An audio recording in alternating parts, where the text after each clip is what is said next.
Muchas gracias por acompañarnos en este evento que pretende darle, como su título lo señala, una mirada académica a la iniciativa de reforma laboral. Sin embargo, pues obviamente por temas de tiempo, no voy a, además porque todos ya conocemos el texto que va la próxima semana a ponerse en la discusión del Congreso de la República, sino que quiero aprovechar el tiempo para hacer algunas reflexiones de orden político y jurídico, porque se ha querido señalar que este debate no es político, y claro, todos los debates alrededor del mundo del trabajo son de orden político, y no son serenos históricamente, siempre hay contradicciones fuertes.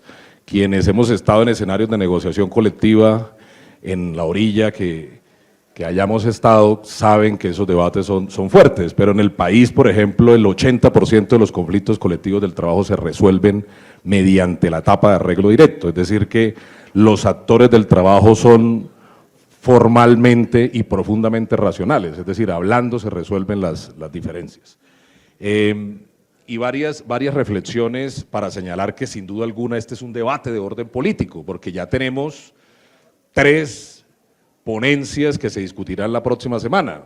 La primera, una ponencia de archivo, de quienes históricamente han considerado que es mejor no regular el mundo regular, debemos dejarlo al vaivén de las normas civiles y de las normas mercantiles, como era en el pasado, antes de que existieran las normas internacionales del trabajo. Cuando había esclavitud, cuando había feudalismo, el trabajo era una mercancía, y una de las primeras superaciones históricas, sin duda alguna gracias a las inmensas movilizaciones de la historia de los trabajadores, fue superar, y así lo dice la Constitución de la OIT, ese concepto de que el trabajo es una mercancía. Tenemos otra ponencia que han denominado alternativa, que nosotros consideramos una ponencia, es una contrarreforma a la reforma laboral que ha propuesto el gobierno y que ha intentado construir con los distintos actores, y me gusta haber quedado de presentación porque hemos visto esta doctrina internacional del trabajo y estas recomendaciones de OCDE. Entonces, este debate es profundamente político.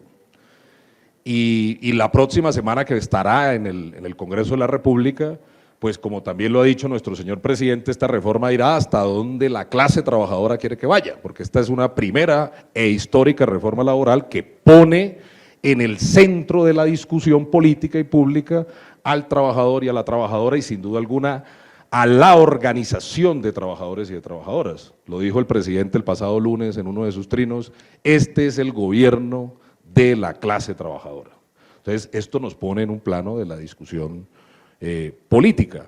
Y este es un debate que tiene que ver con valores fundantes de nuestro Estado Social de Derecho. Nosotros no estamos proponiendo cambiar la Constitución, estamos proponiendo, como lo ha dicho nuestro presidente y nuestra señora ministra desde la campaña, cumplir la Constitución del trabajo, que llaman algunos laboralistas constitucionalistas, que son esas distintas normas dispersas en la Constitución que hacen alusión al trabajo. Y estos son debates que tienen que ver con la libertad, por ejemplo. Cuando nosotros ponemos en discusión aumentar la tabla de indemnización o el costo del despido sin justa causa, claro que se confronta la libertad del empresario, que cree que es absoluta, con la libertad del trabajador y de la trabajadora. Esto es un tema que tiene también que ver, por ejemplo, cuando discutimos la libertad sindical, va intrínseca la palabra libertad, y ya han escuchado ustedes a un ex vicepresidente que coincide con distintos abogados laboralistas de empresas diciendo que ya el problema no es de costos económicos, sino de derechos colectivos. Y como hemos visto aquí previamente, los derechos colectivos tienen una norma y unas recomendaciones internacionales que con un fuerte sustento, que además han sido incorporadas a nuestro texto constitucional. Cuando nosotros ponemos en discusión este texto de reforma laboral, también tiene que ver con el concepto de democracia. Nosotros queremos, fortaleciendo los actores del trabajo, pero además fortaleciendo los institutos propios del derecho laboral colectivo, que son los que más tienen resistencia en esta discusión de reforma laboral, queremos llevar la democracia a las relaciones laborales. En este país se ha caracterizado por relaciones laborales sin democracia, sin diálogo.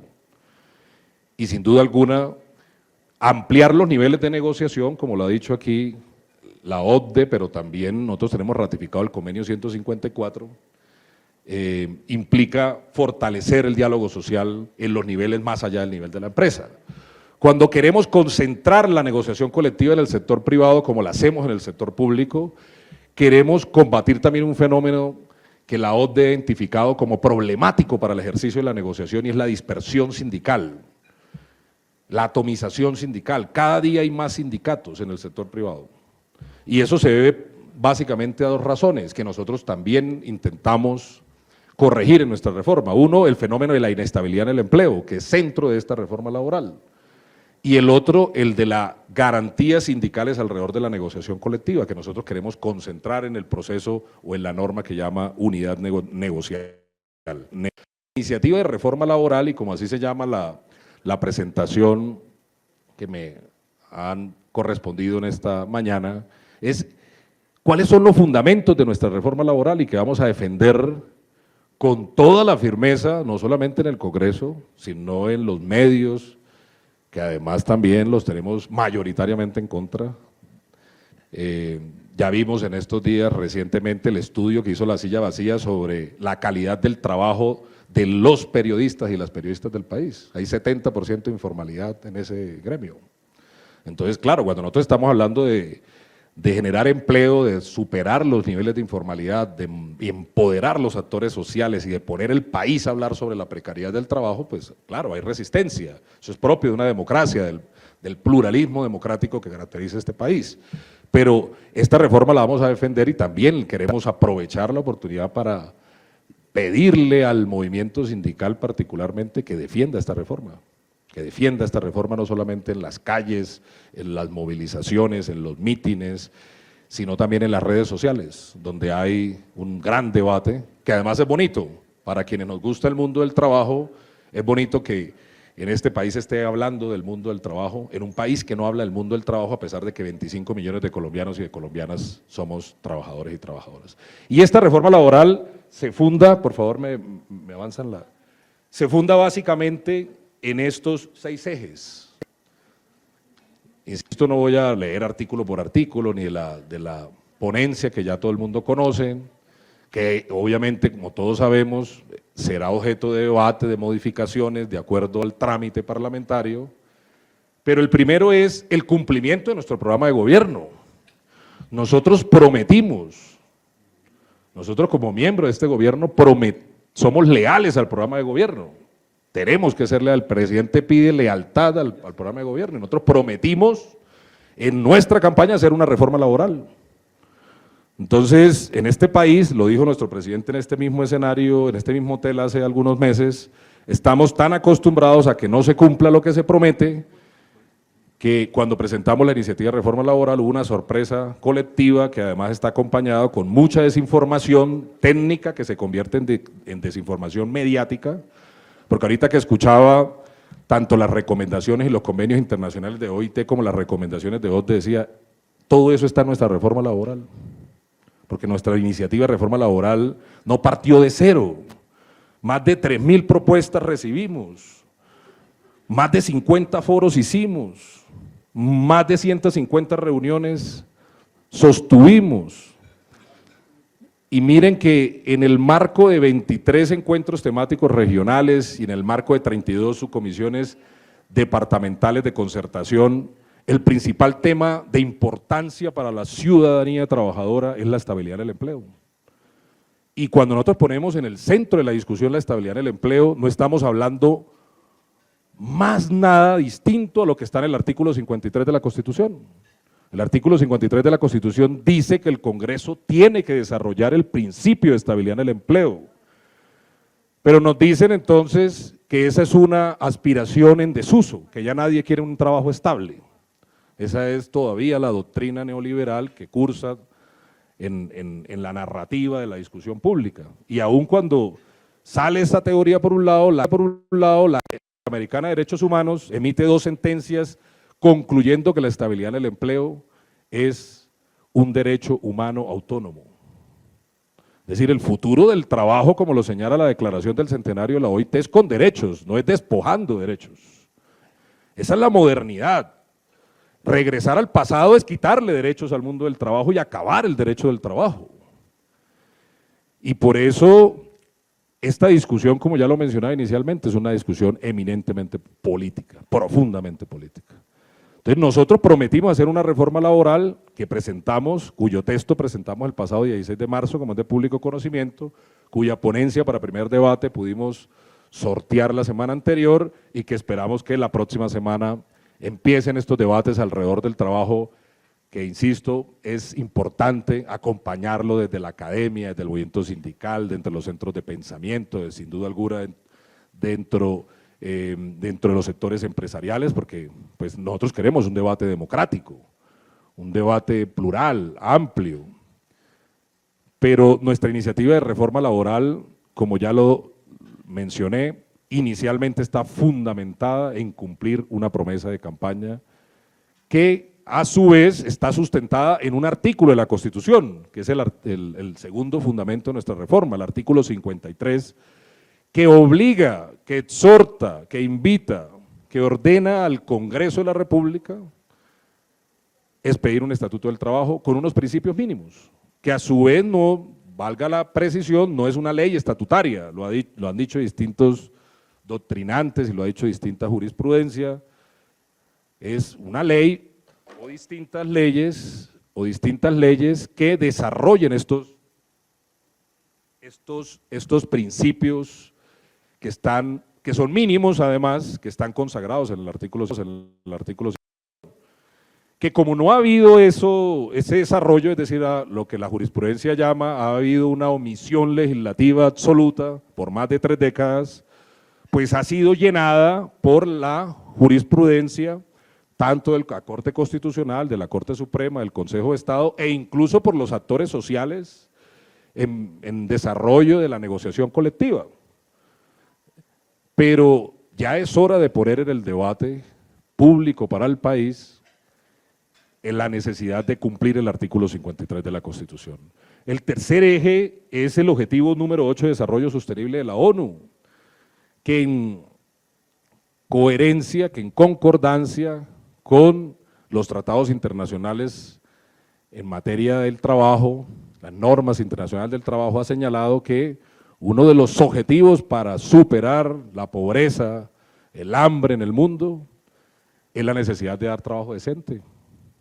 Lo registraban en estos días distintos estudios, se le daba más relevancia al estudio de algunos autores alrededor del Banco de la República y no a otros que, por ejemplo, concluyen que nosotros ocupamos deshonrosos lugares, el 70% de la ciudadanía en Colombia está en la pobreza.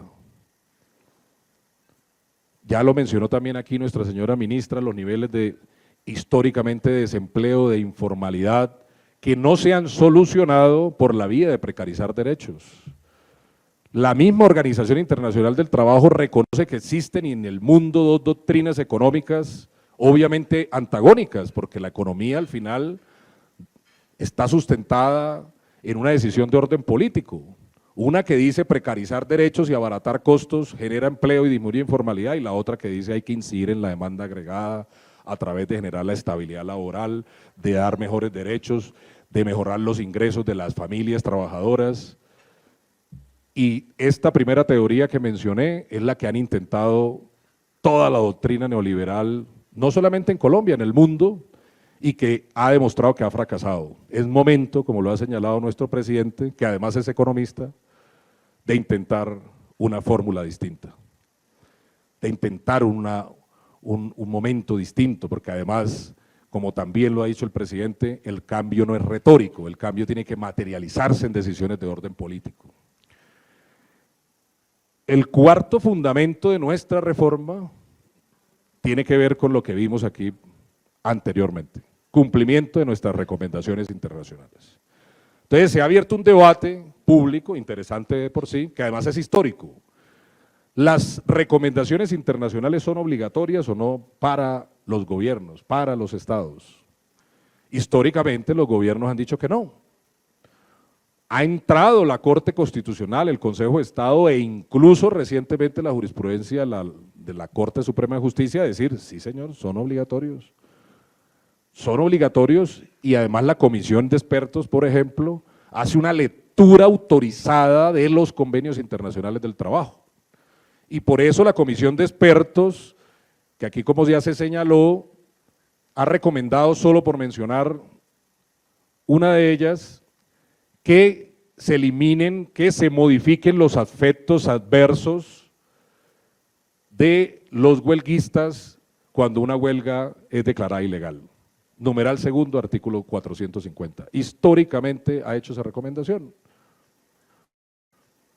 Y nunca se ha adoptado. Y como nunca se ha adoptado desde el punto de vista legislativo, le tocó a la Corte Suprema de Justicia recientemente quitarle esos efectos. Solo por mencionar una recomendación. Pero en virtud de las recomendaciones internacionales del trabajo y particularmente del Comité de Libertad Sindical, muchos trabajadores y trabajadoras han sido reintegrados, mucha legislación, entre esa la ley 1210 alrededor del derecho de huelga, que hoy nos dicen algunos, es que el derecho de huelga hay que modificarlo mediante ley estatutaria, pero la ley 1210 del año 2008, que es sobre huelga, es una ley ordinaria. Y se hizo en virtud de insistentes recomendaciones del Comité de Libertad Sindical que concluían que el Ministerio del Trabajo no podía ser juez y parte a la hora de valorar la calificación de una legalidad de una huelga. Y se le quitó esa competencia al Ejecutivo y se pasó a la rama judicial. Entonces, recomendaciones internacionales de la OIT han servido para moldear nuestro ordenamiento jurídico de relaciones laborales. Y ya lo mencioné, siempre ha habido dos teorías en el país, que las recomendaciones no son obligatorias y otras que consideramos, y lo dijimos así en la Subcomisión de Asuntos Internacionales del pasado mes de septiembre, para nosotros las recomendaciones sí son obligatorias. Incluso ahí tenemos 3 sentencias de tutela, es decir, porque nos toca cumplir las órdenes judiciales, diciéndoles que tenemos que cumplir distintas recomendaciones en el caso de Haddad contra Bianca. Tenemos que cumplirlas. Y esas recomendaciones incluyen muchas de los que están hoy incorporadas en el texto de reforma laboral, sobre todo lo que tiene que ver con derecho laboral colectivo, y eso es la pregunta que nosotros queremos hacerle, sobre todo a esos sectores políticos que salen a decir que no están de acuerdo con el derecho de huelga, que no están de acuerdo con el derecho de asociación, que no están de acuerdo con el derecho de negociación colectiva, entonces no están de acuerdo con las normas internacionales del trabajo, que además son incorporadas vía bloque de constitucionalidad a nuestra constitución política. Esa es la pregunta al final, porque no hemos sido nosotros, este gobierno que apenas completa 10 meses, quien ha ido históricamente, ya vimos que Colombia es fundador de la OIT, que todos los años ha ido a suscribir, a ser coautores de convenios internacionales, a suscribir compromisos internacionales, y cuando viene a Colombia se les olvida. Como siempre, en el marco del centenario de la OIT, el maestro Marcel Silva, que en paz descanse, hacía una reflexión sobre el centenario de la OIT y decía eso, decía, históricamente se ha ido a la OIT a suscribir convenios internacionales y cuando llega aquí no se cumplen. Entonces, ¿para qué vamos al concierto internacional? Nosotros estamos comprometidos con el cumplimiento de los convenios y de las recomendaciones internacionales. No solamente de OIT, ya hemos visto las recomendaciones de OCDE, nosotros no nos metimos a OCDE, el Estado está metido en OCDE. Y hay unos estándares de países de OCDE, o queremos seguir siendo el segundo país más improductivo de OCDE, o queremos seguir siendo el segundo país donde más se trabajan horas extras, que por demás descubrimos que al 90% de los trabajadores que elaboran horas extras en el país no se las pagan. Eso merece corrección. La OCDE también nos acaba de decir, hay que ser más persuasivos en el cumplimiento de la norma laboral, pero no solamente nos lo dice la OCDE, la misión de empleo, basados en un estudio de la Universidad de los Andes, nos señaló que aquí en Colombia hay una cultura del incumplimiento de la norma laboral porque es más barato incumplir que cumplir, y que por lo tanto hay que incorporar mecanismos que hagan más disuasorio el cumplimiento de la norma laboral. Por eso ampliamos nosotros la sanción moratoria, por eso ampliamos los términos de prescripción para reclamar derechos. Esas 2 recomendaciones en particular no fueron un invento nuestro, fueron recomendaciones de la misión de empleo del año 2020. Entonces, hay compromisos internacionales, tenemos socios comerciales, hemos sido visitados ya 4 veces por Estados Unidos. Hemos tenido una reunión, no sé cuántas, pero al menos yo participé de una, con el gobierno de Canadá, con quienes tenemos unos compromisos en materia del trabajo. Entonces aquí la OCDE nos dice que hay que prohibir los pactos colectivos, eliminar la posibilidad de prohibir los pactos colectivos.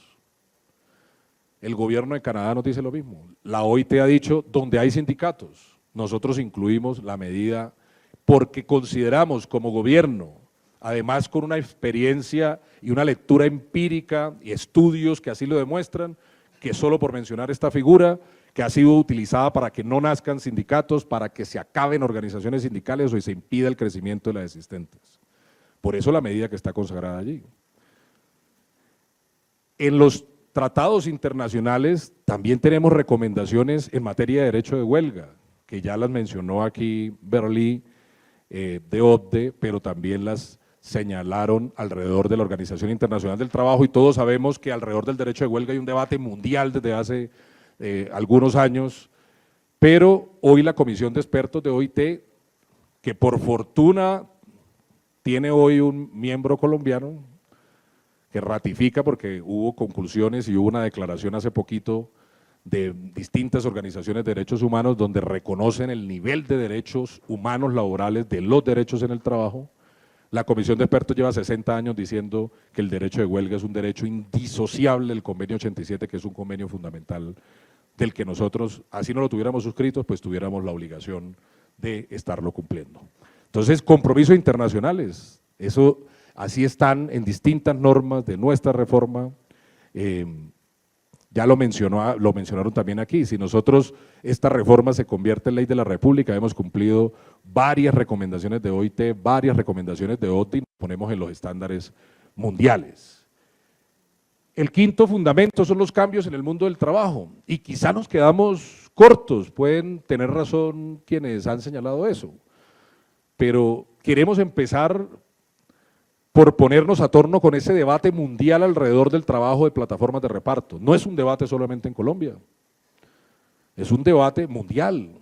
En Latinoamérica, en Europa hoy se discuten en la Unión Europea si se extienden o no y se complementan las normas que hacen parte de la ley Riders o ley de plataformas en España. Esa es una gran discusión hoy y que centra alrededor de determinar si allí hay trabajo subordinado o no. Esa es la gran discusión hoy aquí en Colombia también. Nosotros como gobierno creemos que hay trabajo subordinado porque se cumplen los fundamentos del artículo 23 del Código, que no han logrado desvirtuarlos en ningún debate. Tendrían que cambiar el modelo de negocio para desvirtuarlos. Y quisimos concentrarnos en plataformas de reparto para luego mirar otras plataformas, otros modelos, porque claro, entendemos que el mundo del trabajo ya no es el que era, el mundo del trabajo no es el del Fordismo, el Taylorismo, el mundo del trabajo cada día es menos el de la fábrica y es más deslocalizado, desconcentrado, es más, los límites son más complejos de entender y hacia allá tenemos que ir a mirar. Pero si solamente estamos planeando un debate alrededor del trabajo de plataformas de reparto, y todo lo que ha generado, porque alrededor de este debate no ha habido un debate leal, sino alrededor de impresiones catastróficas, de profecías que impiden el cambio, como sucedió también en Francia cuando se redujo la jornada de trabajo a 35 horas, por poner solo un ejemplo mundial. Siempre que se plantea una reforma alrededor de dar derechos, de conceder derechos, de desarrollar derechos, siempre se plantea el miedo, la catástrofe, y estamos viendo hoy los primeros resultados de la reforma, los primeros resultados y evaluaciones de la reforma laboral española pasado un año, o de la reforma a la ley de plataformas pasado un año, o de la reforma laboral mexicana también, pasado cerca de un año. Es decir, esto lo podemos medir con el tiempo, pero nosotros sí creemos que poner en el centro del trabajador y a la trabajadora en la discusión pública de la dignidad en el trabajo es el momento de hacerlo. Y obviamente estos debates no son serenos, ya lo había mencionado, generan muchas resistencias, ya lo ha dicho nuestro presidente, somos una sociedad profundamente resistente a los cambios, pero tenemos que hacerlo, así tengamos todo en contra, intentar hacerlo y dar los debates hasta donde podamos hacerlo, hasta donde también la ciudadanía quiera que nosotros lo hagamos. Y por último, contrario a lo que ha señalado los enemigos de la reforma, porque obviamente hay enemigos, cuando plantean una ponencia de archivo, hay enemigos de la reforma. Aquí no hay una negociación, aquí hay una situación del todo, nada. Nosotros hemos invitado al diálogo, hemos querido construir, hemos dicho, bueno, si ustedes llaman que esto es un pliego sindical, entonces ustedes saben qué se hace con un pliego sindical. Se recibe y se negocia, y al final se termina en un acuerdo que, como ya lo he dicho, el 80% de los pliegos sindicales terminan en acuerdo. Pero fundamentalmente aquí quieren que todo siga igual. Estos sectores que están planteando inicialmente una ponencia de archivo quieren que todo siga igual. O que se haga una contrarreforma pues para mejorar más, para flexibilizar más. Y obviamente eso, desde el punto de vista de nuestro gobierno, no está bien visto. Y contrario a lo que dicen los enemigos de la reforma, que nosotros no pensamos en la formalización, nosotros sí incluimos normas tendientes a la formalización. Menciono la de trabajo doméstico conforme al convenio 189, que está ratificado por Colombia, conforme a experiencias internacionales, nos permitiría. El lunes festivo hacíamos un conversatorio con un profesor español, precisamente, que además de ser abogado laboralista es economista y ha escrito un libro muy importante sobre todo en estos debates. Su tesis fundamental es que los derechos laborales mejoran la economía. Entonces aquí la economía tampoco es una ciencia exacta, y por eso en alguna columna de opinión también invitaba a que diéramos estos debates desde el punto de vista filosófico, sociológico, de cómo se vive en el mundo del trabajo. En estos días veía que montaron una miniserie en Netflix de Barack Obama hablando del trabajo, se llama El Trabajo, de eso que hacemos todos los días, y utiliza estas experiencias muy cercanas a la clase trabajadora norteamericana. A nosotros nos falta mucha empatía alrededor del mundo del trabajo, de saber cómo trabaja, cómo labora un trabajador, una trabajadora en sus extensas jornadas, y que, por ejemplo, no le paguen las horas extras que pasa en este país. Y sobre eso no hemos visto muchos pronunciamientos del sector gremial del país.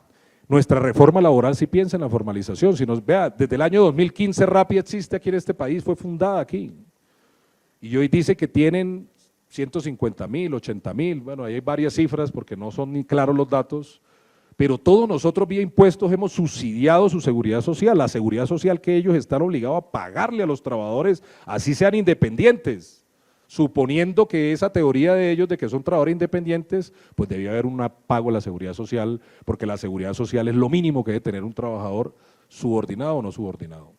Pues nosotros llevamos más de 7 años subsidiando eso. Y hemos puesto otros ejemplos que no necesitan reforma laboral. Las industrias de las webcam salieron a levantar la mano y que íbamos a destruir la industria, y nosotros no mencionamos nada de eso en el texto de la reforma laboral, pero también le dijimos, no necesitamos una reforma laboral para hacer inspección integral con otras organizaciones, otras entidades que también están encargadas de velar por el cumplimiento de normas, sobre todo relativas a la seguridad social. Pero hay 300.000 trabajadores, cifras de ellos, trabajadores y trabajadoras por fuera de la protección social. Nosotros en nuestra norma, en nuestra iniciativa, planteamos la formalización del trabajo rural. Queremos llevar allí a miles de trabajadores a la cobertura de la protección social. Entonces, contrario a lo que se señala sin fundamento, porque así lo dicen las normas que están en la iniciativa, nosotros sí pensamos en la formalización. Sin mencionar, como lo señaló nuestra señora ministra, cuál es la política de empleo que tiene este gobierno y que está incluida en el Plan Nacional de Desarrollo que hace menos de una semana el presidente firmó. Entonces, apreciados compañeros y compañeras, nuestra reforma laboral, claro, ha generado debate, es lo más bonito de este momento, que genere debate, que ponga al país a hablar de la dignidad en el trabajo, hablar de derechos humanos en el trabajo, que ponga al país a hablar. Hay un gran desconocimiento. Este estudio que digo de la misión de empleo sustentado en la Universidad de los Andes señala que la mayoría de trabajadores, el 61% de los trabajadores no reclaman porque desconocen sus derechos. Aquí hay una gran oportunidad para que el país, hablando del derecho del trabajo, hablando de reforma laboral, sepa y conozca que tiene derechos y cuáles son sus mecanismos para defenderlos. Muchas gracias.